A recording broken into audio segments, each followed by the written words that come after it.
Mirë, me mua në program është bashkuar politologu I njohur, zoti Roland Beko. Zoti Beko, mirë mbrëma, kënaqësi që jeni me mua në ora e fundit. Mirë mbrëma. Dhe në komunikim të drejt për drejt, bashkohet avokati I njohur, zoti Edmond Petraj. Avokat, mirë mbrëma, faleminderit që je drejt për drejt. Mbrëma dyve.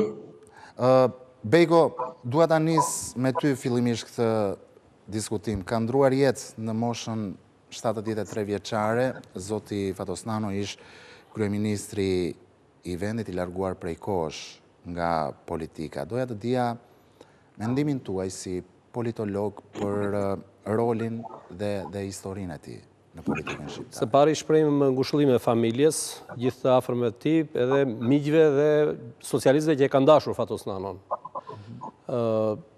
Natyrisht ai ka qenë kryeministri I vendit në kohë të le të themi në momente kruciale për historinë politike të Shqipërisë. Ka qenë kryeministri I parë I vendit menjëherë sapo u shpall pluralizmi dhe do të thënë me zgjedhjet e para pluraliste dhe ka qenë kryeministër pasaj pas 97-s, një moment prap shumë I rëndësishëm dhe delikat për Shqipërinë. Ashtu si që dolin nga politika shumë I ri, po prap në një moment të rëndësishëm për Shqipërinë. Natyrisht ka kontribut në politikën shqiptare, është një figurë si gjitha figurat e tranzicionit shqiptar, ose le të themi të gjitha figurat politike në historinë e krijimit të shtetit shqiptar me kontraste të forta. Nëse do ta shikosh në aspektin pozitiv, Fatosnanon gjen më shumë se për çdo politikan tjetër modern, le të themi, të pas 90-s, element pozitiv se sa negativ. Nëse do ta shikosh negativisht, prap gjen aq shumë element në karrierën e tij politike sa që mund ta bësh te lef, le të themi. Kështu që në këto kushte, por në raportet e tjerë ka një kontrast shumë të fortë. Për shembull, nëse do të marrim parasysh shumatorën e gjithë komenteve që janë bërë sot pas humbjes jetës zotit Nano në rrjetet sociale apo dhe në bisedat shoqërore, do shikosh që kontrasti Nanos është I tillë që nuk e ka me veten kontrastin, por e ka me politikanët e tjerë që ka përballë ose që janë aty, që vazhdojnë të jenë në politikë. Sepse një nga gjërat pozitive që pranojnë gjithë, pra është gjithë pranuar si nga e majta dhe nga e djatha, është që Nano brenda Partisë Socialiste ka qenë një demokrat I vërtet. Është njeriu që modernizoi Partinë Socialiste, është një njeriu që respektoi shumë votën brenda partisë, siç e respektoi votën dhe jashtë partisë. Zgjedhjet e 2005-s ishin zgjedhje që zhvilluan shumë në rregull, pranoi rotacionin dha dorëheqjen dhe u largua. Pra futi një normë, futi një normë që nuk është, kush e bën për hipokrizi ose e bën me sforco. Ashtu siç e bëjnë të tjerë që largohen, japin dorëheqjen dhe pastaj janë vazhdimisht aty dhe nuk e ke fjalën për Berishën. Po, secili s'është vetëm Berisha, janë dhe të tjerë, por le të them, Berisha është tipiku, por kush kontrasti me Berishën është ky se nëse Nano mbahet mend që të paktën e respektoi votën brenda partisë, e modernizoi partinë, e hapi atë dhe fal atij moderniteti që I bëri partisë që të kaloi nga Partia e Punës, nga Partia Komuniste, në një parti socialiste të majtë, që integroi në forumet si motra europiane, është I pari tek e fundit që çeli negociatat, le të themi, për integrimin e Shqipërisë në Bashkimin Evropian, në samitin e Selanikut në 2003, në mos gaboj. Dhe Berisha nuk e ka bërë dot këtë brenda PD-s. Berisha brenda Partisë Demokratike nuk ka votë lirë. S'është votuar asnjëherë, do të thënë në mënyrë të rregullt të ndershme të tjerë. Dhe mbi të gjitha Fatosnano nuk ka barrën e rëndë ikën nga kjo jetë, jo me barrën e rëndë të ndërprerjes së karrierës në mënyrë të padrejtë të bashkëpunëtorëve të tij ose të atyre të cilët kishin meritën për të ecur përpara në politikë dhe në drejtimin e vendit. Kurse Berisha dhe të tjerët në politikë kanë bërë, siç e bën Rama sot. Lejo të marrë edhe mendimin e avokatit Petraj. Avokat, nuk e di çfarë vlerësimi ndani ju për figurën e Fatosnanos. Shiko, unë e cilësoj si një nga modelet më të mira dhe politikës shqiptare, një politikan kalibri, liberal, dhe e këu partinë socialiste nga një parti me një njollë të jashtëzakonshme, vuri themelet e një parti moderne e cila sot ngjelet forcën kryesore dhe forca më europiane në Shqipëri. Pra, po ta shikosh në mënyrën se ti u ndërtuar Partia Socialiste dhe se si eci, do të shikosh një progres të jashtëzakonshëm, por ajo i takon politikës. Kështu që modelet më të mira të politikës shqiptare. Do të ketë mësje. Po. Për të pasur do të ketë gjithmonë, bile do të mendoj se do të ketë dhe më të mirë nëse natyrisht Shqipëria futet në rrugën e dur të integrimit evropian, vetë qenia brenda Bashkimit Evropian, jo se do bëjmë mrekullira, por disa norma, disa kritere, do t'i nëse do vazhdoj ende të kemi shoqëri demokratike, do t'i ruaj. Ajo i doja thoja ishte që dhe korupcioni në qeverinë e NATO mori një dimension tjetër. Ishte bile u rrëzua për korupcion. Pra, në atë moment kur humi NATO pushtetin në 2005-ën, analistët thanë e cilësuan kështu, nuk i fitoi Berisha zgjedhjet, po i humbi NATO. Pra, edhe u tha që zgjedhjet në Shqipëri nuk fitojnë, por humben. Humben nga ai që i ka.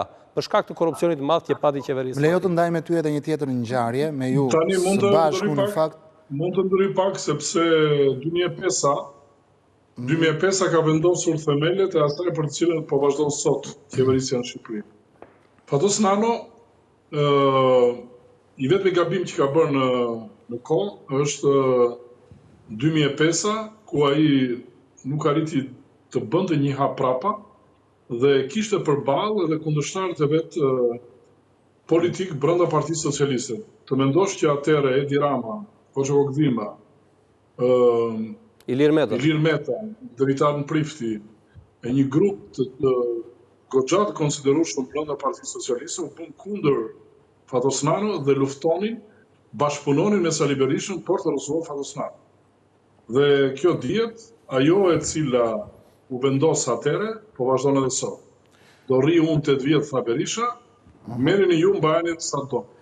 Avokat, më lejoj që të ndaj me ju një tjetër ngjarje. Bejko, besoj se dhe ti e ke ndjekur, jam i sigurt për këtë, në seancën e gjykatës kushtetuese në fakt që u shqyrtua shkarkimi i ish kryebashkiakut Veliaj, pam një përplasje të ashpër të ish kryebashkiakut me përfaqësues të qeverisë, por edhe të presidencës. Si e pat ju politikisht, çfarë tregon për ju kjo përplasje? Tani, Erion Velia nuk ka qa mban më, megjithëse prap mbajti sot në atë audiencë. Ai mbajti e kam fjalën që ai mos bëj sikurse kupton kush e shkarkoi me një vendim nga Këshilli i Bashkisë dhe pastaj kush mori vendimin në Këshillin e Ministrave. Pra është Edi Rama, natyrisht, kryeministri që... Por Erion Velia këtu u tregua i rezervuar. Ama ndaj gjithë tjerëve pastaj nuk mbajti rezerva, bëri akuzat forta, madje e implikoi shtetin shqiptar duke bërë atë krahasimin me një vend tjetër të Amerikës Latine, ku një kryebashkiak e kishte rrëmbyer parkun. Po thotë që edhe këtu ky e bëri krahasimin duke ja veshur këtë atribut SPAK-ut, policisë, drejtësisë shqiptare, sikur e rrëmbyen kryetarin e bashkisë nga detyra e tij dhe nuk e lën atë të ushtrojë funksionet. Gjë që i dha një armë Sali Berishës që të ndërrinte sot në konferencë shtypi, mos ta lidet binde dhe këtë argument. Dhe në këto kushte do të thënë të gjithë ata që kanë pakënaqësi ndaj drejtësisë dhe shikojnë drejtësinë e re si kërcënim, natyrisht këtu armiku tim bëhet miku im. Edhe në këtë rast, zoti Berisha me Velin kështu. Ajo që do të thesha është kjo që, lidhur me atë qëndrimin politik. Zoti Velia i thot natyrisht argumentat, shiko, kjo çështje ka dy anë. Nëse do t'i referohesh kushtetutës, të del si vendim, megjithëse do t'ja lë avokatit të bëjë interpretim, të del si vendim i gabuar që ka marrë, do të thënë, le themi shkarkimi Erion Velis. Ama nëse i referohesh ligjit për vetëqeverisje vendore, ati neni 62 në mos gaboj, aty të del si një vendim i drejtë, se aty neni thot kaq, mos paraqitja në punë, shkarkohet. Por presidenca pasaj ndërhyri dhe i thot, Ju nuk keni çështje këtu, i thot gjykatës kushtetuese, jeni për këtu kemi një çështje administrative, sepse vendimi për shkarkimin e zotit Veliej është marrë pas propozimit i ka bërë Këshilli i Bashkisë, referuar ligjit. Në këtë pikë keni mendim të njëjtë me avokatin, por do e pyes. Po jo, ajo që mua nuk më qëndronte në këtë çështje ishte opozita, se opozita dhe ka votuar në vendimin në Këshillin e Bashkisë dhe nga ana tjetër del sot dhe thotë që është i gabuar shkarkimi i Erion Velis. Atëherë pse votat është antikushtetues. Po, pse votat kundërt ose pse votat për shkarkimin, pra votat pro për shkarkimin e Erion Velis, pse i bashkove votat me Edi Ramën, apo i bashkove nga kompleksi se mos të thonë deri dje ti e ke luftuar, ke dashur largimin e Erion Velis nga bashkia, po sot ti nuk voton largimin e tij, pra do të thonë ti je në pazar me Erion Velis, sepse i kthen në bumerang vetë logjika politike që ndërton opozita ndaj të tjerëve, në një moment caktuar kur duhet që të mbajë qendrim të drejtë, qendrim të vërtetë të asaj që nëse e beson vërtet që është shkarkim i gabuar, duhet të mbajë dhe këtë qendrim politik. Por ka mos përputhje të papara opozita me atë që thotë dhe me atë që bën. Mendoni vërtet se Berisha mund të jetë në pazar me Veliajin? Jo, unë nuk them se është në pazar me Veliajin, për mua gjithçka që godet drejtsin, hallin më të madh që ka Berisha, ose armikun më të madh që ka Berisha sot për fatet e tij dhe për të cilat u kthye dhe bori Partinë Demokratike dhunshëm, është pikërisht për faktin se tërmet nga drejtësia, problemet i ka me drejtsin, hallet e tij familjare i ka me drejtsin, dhe po shtojnë këto hallet e tij familjare, sepse përveç çështjes dosjes Partizani, na u fut në lojë, na doli tani edhe 20 janari. Do flasim. Avokat, ju si e keni parë, do me thënë, zhvillimin e kësaj seance në gjykatën kushtetuese? Mbi të gjitha, çfarë vendimi mendoni ju se do të marrë gjykata kushtetuese për Veliajin, dhe si i pat nga ana tjetër argumentet juridike që paraqitën palët në seancë? Gjatë gjyqit ishin edhe vetantarët e gjykatës kushtetuese që drejtuan pyetje duke ndërhyrë edhe në debat. Nuk e di çfarë arritet ju të lexonit nga trupa e gjykatës kushtetuese, po dhe në tërësi të kësaj seance. Shiko, mua më duk në përgjithësi në mënyrë se si e pa shumë, një seancë shumë e dobët. Më lindë shumë për të shuruar pjesa e nivelit të trupës së gjykatës kushtetuese. Mënyra se si komunikonte ishte të lindë përshtypjen e një niveli shumë të dobët për sa i përket asaj për të cilin ka gjykata kushtetuese, që është një gjykatë ligji dhe mbron kushtetutën. Dhe pjesa tjetër që më la për të dëshiruar është të merrej me disa pjesë frazash e cila nuk ishin thelbi i procesit. Pjesa tjetër më bëri përshtypje sikur i dha përparësi pjesës ankimit që ishte bërë zoti Veliaj, për të cilën unë jam shprehur qëndrimet e mia. Mënyra e shkarkimit të zotit Veliaj është normalisht është një akt administrativ, i qëndroi kësaj, dhe përkundër atyre të cilët sot çuditërisht më bën të habitem, dhe kur paç kurrikulat e antarëve të gjykatës kushtetuese, të gjyqtarëve, pash që vetëm 2 gjyqtarë të gjykatës kushtetuese kishin përfunduar magjistraturën. Tjerët vinin nga bota akademike, avokatia, noteria e tjerë. Kjo më ka bërë shumë përshtypje dhe gjykata kryesore e Shqipërisë është një gjykatë e cila me të vërtetë ka shumë për të dëshiruar për sa i përket aspektit profesional. Tani kalojmë te pjesa e shkarkimit, që unë preka pak, po edhe tek pjesa. Çfarë vendimi mendoni se do jap gjykata kushtetuese? Për mendimin tim, nëse do të jetë në nivelin e duhur, dhe këtu do të duket, për mendimin tim ajo duhet të ndajë çështën. E para njëherë të dekretin duhet të shpallë mos kompetencë. Nuk është kjo gjykatë që të gjykojë dekretin e presidentit, sepse nuk kemi ankimus, nuk kemi legitimus, i cili zoti Veliaj nuk është një nga subjektet që mund të kontestojë dekretin e presidentit. Pra, ajo që u tha që në fillim që të shpallë mos kompetencën. Pse kush mund ta kontestojë dekretin e presidentit? Shiko, Dekretin e presidentit e konteston vetëm dekreti i presidentit, kryeministri, 1/5 e deputetëve, avokati i popullit edhe do t'janë edhe disa tjerë. Shoh që edhe Bejko është dakord me ty në këtë pjesë. Dhe pjesa tjetër e kësaj është kryebashkiaku nuk gjendet gjykundit e kjo pjesa e kontestimit. Kështu që dekreti në fjalë nuk duhet të diskutohej në këtë proces, kështu që vetë gjykata duhet të shpallte vetë në atë moment që nuk jemi në gjykata që mund të gjykojmë dekretin e presidentit. Për moment, sepse kemi palë në proces që nuk legjitimohet. Pra Eriu Meliaj nuk legjitimohet. E dyta, kemi vendimin e Këshillit të Ministrave, i cili është një akt individual administrativ, i cili kompetent ka gjykatën administrative të shkallës parë. Pjesa tjetër e cila do të ngelet aty do të jetë në 162. Mënyra e shkarkimit e Eriu Meliaj. Kështu që për vendimin tim vetë gjykata kushtetuese në këtë vendim që do marri tani, duhet të ndaj procesin.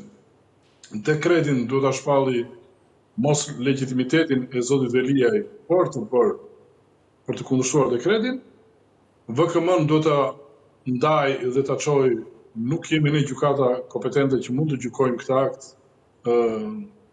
individual administrativ. Dhe pjesa tjetër është që do të mbajnë 62. 62 do të diskutohet në themel.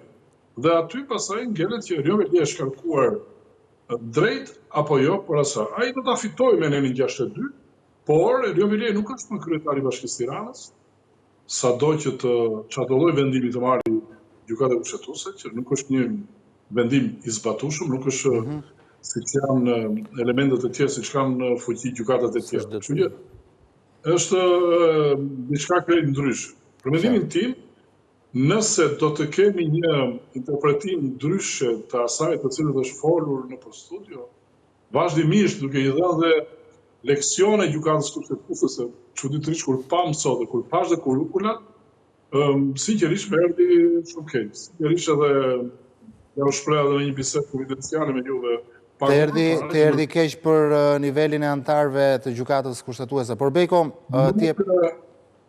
nuk mund të gjykohet sot, por është për të ardhur keq nivelin e largët që ka nga gjykata kushtetuese kur ishte Bashkim Dedja e të tjerë. Pra kishim një nivel tjetër gjyqtarësh, kemi një nivel tjetër profesionistës me këta sot. Po të shikohet sot, shikohet vetëm shumë gra të pispillosura që të bënin përshtypje, me thonje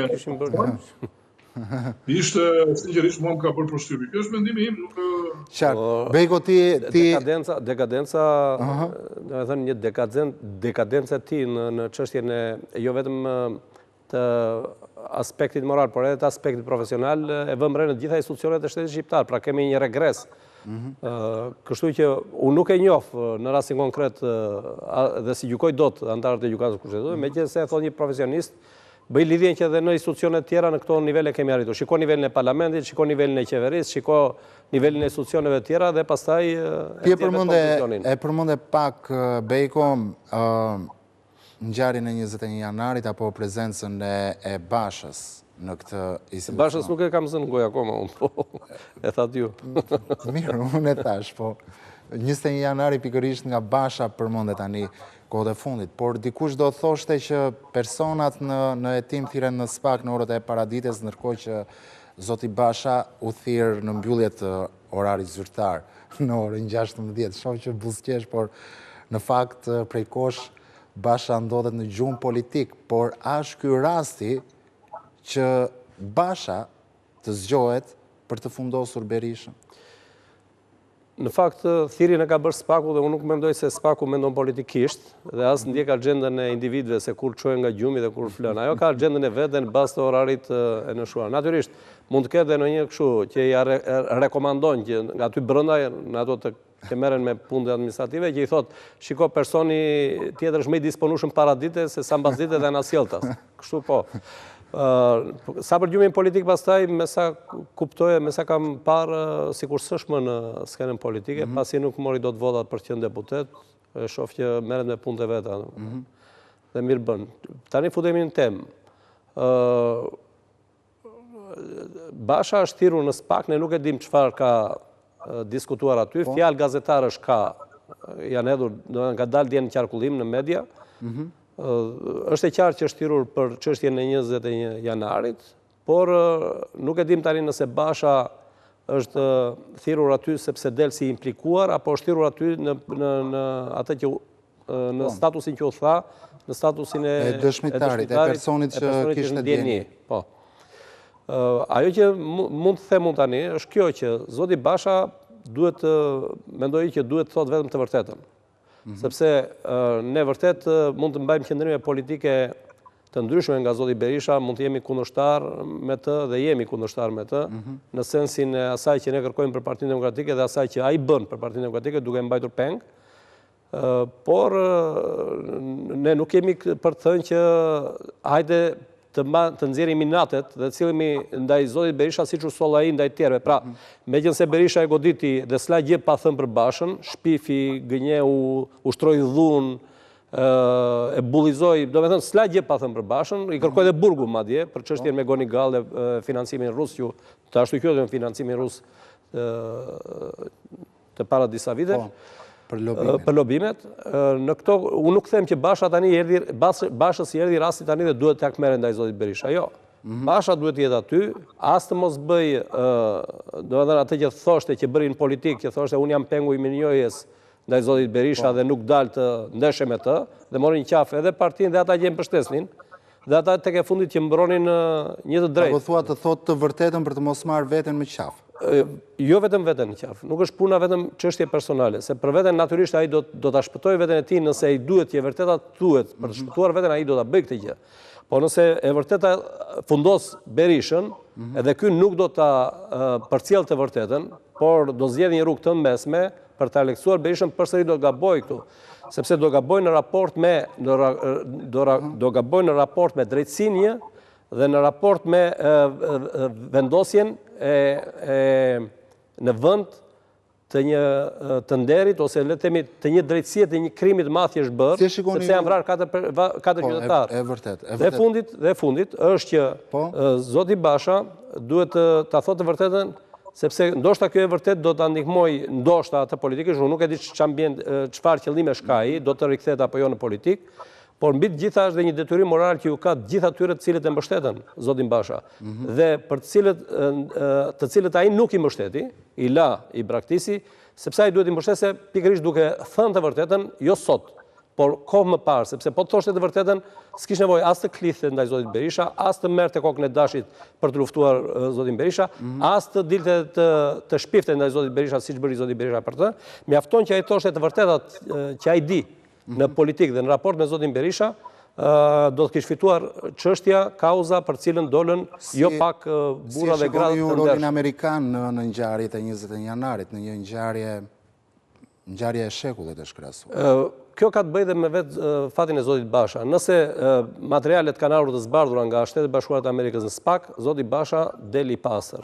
Të paktën në bazë të dienisë time të asaj që di unë, se unë kam qenë në Ministrinë e Brendshme në atë periudhë, dhe jam personi që i kam dërguar mesazh zotit Basha, kur ai ka qenë në kryeministri, unë e ndiqja nga Ministria e Brendshme, kam qenë drejtori i përgjithshëm, kam qenë me një nga zëvendës ministrat në zyrë, dhe i kam dërguar mesazh, i kam thënë, kujdesni vrasjet, do të thënë, qëndroj larg vrasjeve. Dhe jam i bindur që ai mesazh nëse është kapur ose është ai telefon, aty është dhe mesazhi im. Por them që zoti Basha duhet që nëse amerikanët natyrisht janë pjesë këtu, atëra zoti Basha shpëton, deli pastër. Ndryshe kam frikë se do ta implikojnë, dhe ata që do ta implikojnë do jetë pikërisht mbi të gjitha Berisha dhe njerëzit e tij. Amerikanët kanë ardhur, zëvendës ndihmës sekretari amerikan i shtetit ka qenë sot këtu, ai ka takuar patjetër, ai ka takuar drejtuesin e SPAK-ut, zotin Dumani, ka takuar dhe zotin Brau, ka takuar ministrin e Brendshme, të paktën sipas njoftimeve që kemi marrë në media, zonjën Koçiu, dhe ka takuar nga opozita, gjithmonë ju referohemi mediave, Gazbardhin, Jorita Tabakun dhe Belinda Kliçin, sipas mediave. Dhe pikërisht për ngjarjet e 21 janarit. Nuk e di për çaj ka takuar, e rëndësishme është që ai ka shkuar te Spaku në një moment shumë të rëndësishëm dhe delikat, kur këtu ka plasur një dashuri e madhe, e vazhduar që nga 2008 midis zotit Berisha dhe zotit Rama për të bërë jo pak, por ndryshime strukturore të shtetit shqiptar. Dhe natyrisht këto ndryshime strukturore, duke prekur kushtetutën, duke bërë senatin që i bën të përjetshëm këta politikanë dhe u jep imunitet, natyrisht që zbeh rolin e Spakut dhe drejtësisë, pra zbreh Amerikën, ose e bën Amerikën, ata që e mbështetën Spakun dhe Bashkimin Evropian, që të duket një asgjë më shumë, por sesa një leckë shtrydhur në Shqipëri. Gjë që amerikanë nuk e mund ta pranojnë. Kemi kaluar çdo limit kohë të këtij programi. Zoti Bejko, unë të falenderoj që ishe këtë mbrëmje me mua në ora e fundit. Faleminderit. Avokat Petraj, kënaqësi që ishe drejt për drejt në ABC News. S'më le të fokusoja 5 pika. Thuaje diçka të fundit për 21 janarin, se jemi në limit të kohës. Po. Ideja është që komanda dhe zinxhiri i urdhrave te pjesa ku po heton Spaku është i pashmangshëm pjesa e ish kryeministrit Berisha dhe ministrit të brendshëm, tasa i Lulzim Basha, të cilët kishin autoritet mbi gardë. Është përdorimi i Gardës së Republikës, e dyta, Garda është një forcë specializuar në këtë pikë, manipulimi i provave dhe pengimi i drejtësisë, kemi përgjegjësim politike dhe morale dhe kualifikimi juridik i ngjarjes. Pra, në këto kushte do të fokusohet Spaku. Spaku s'ka më nevojë sot vinë amerikani apo vinë tjetër kush. Unë po them që kjo situatë ka marrë drejtim dhe nuk është fokusuar më Spaku tek prova, te ngjarja, të kthehet në kohë, por është fokusuar te pjesa e krimit shtetëror. Dhe kjo do të jetë pjesa për të cilën mendoj që do të kenë përparësi për sa i përket hetimit. Basha tani u mor si person që ka dieni, nesër mund të kërkohet, siç u është kërkuar të tjerëve, që paraqitet me një avokat edhe pra mund të merret si akuzuar, po thoni Basha. Të gjitha janë në mundur. Avokat, kemi kaluar çdo limit kohe. Unë të falenderoj që ishe këtë mbrëmje me mua drejt për drejt në ora e fundit. Faleminderit edhe një herë Bejko që ishe në program.